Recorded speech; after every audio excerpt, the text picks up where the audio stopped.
हमारे द्वारा किए गए अच्छे कर्मों का फल सदैव अच्छा ही मिलता है या फिर अच्छे कर्मों का विपरीत फल भी प्राप्त हो सकता है? अगर हम अपने सभी कार्य कदापि ऐसा नहीं हो सकता।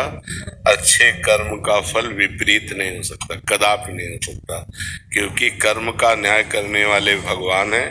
भगवान स्वयं श्रीमुख से कह रहे, अवश्य में भोक्तव्यम कृतम कर्म शुभा अशुभम। शुभ माने पुण्य, अच्छा कर्म, और अशुभ अर्थात पाप, बुरा कर्म। अच्छे कर्म का फल अच्छा और बुरे कर्म का फल बुरा मिलता है। हाँ, वर्तमान में दृश्य देखने में दुविधा हो सकती है।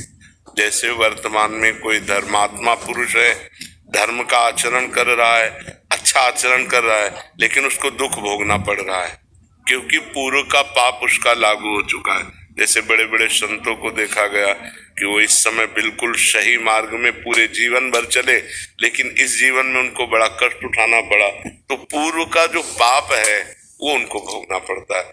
कहीं कहीं देखा जाता है इससे विपरीत कि वो पाप कर्म कर रहा है, व्यभिचार कर रहा है, मांस खा रहा है, शराब पी रहा है, गंदे आचरणों से युक्त है, लेकिन बहुत सफल दिखाई दे रहा है, बहुत उन्नतिशील दिखाई दे रहा है, बड़ा सुखी दिखाई दे रहा है, क्योंकि उसका पुण्य कर्म उसका सहयोग कर रहा है। जिस दिन उसका पूर्व का पुण्य नष्ट हो जाएगा और वर्तमान का पाप और पूर्व का पाप जुड़ेगा, ब्लास्ट हो जाएगा और नष्ट हो जाएगा, लहानु को कुल रोवन हारा, ऐसा पाप का परिणाम होता है। तो ये दृश्य देखने में ऐसा हो सकता है, बहुत अच्छा आचरण करता है, बहुत पवित्र है, लेकिन वो दुख भोग रहा है वर्तमान में, क्योंकि वो पूर्व का पाप कर्म उसका लागू हो चुका है।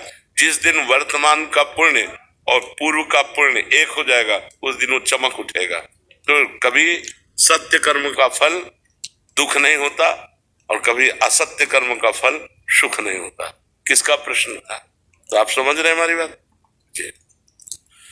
विजय जी जम्मू से। राधा वल्लभ शेरवंश।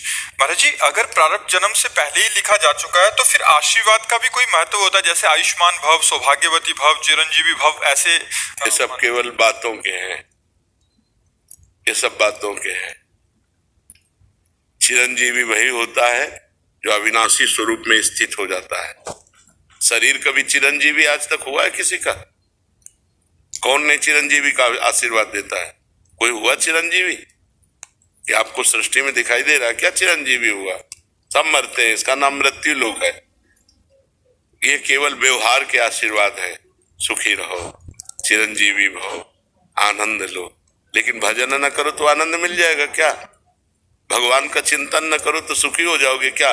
संसार के चिंतन से सुखी हो जाओगे? चिंता, शोक,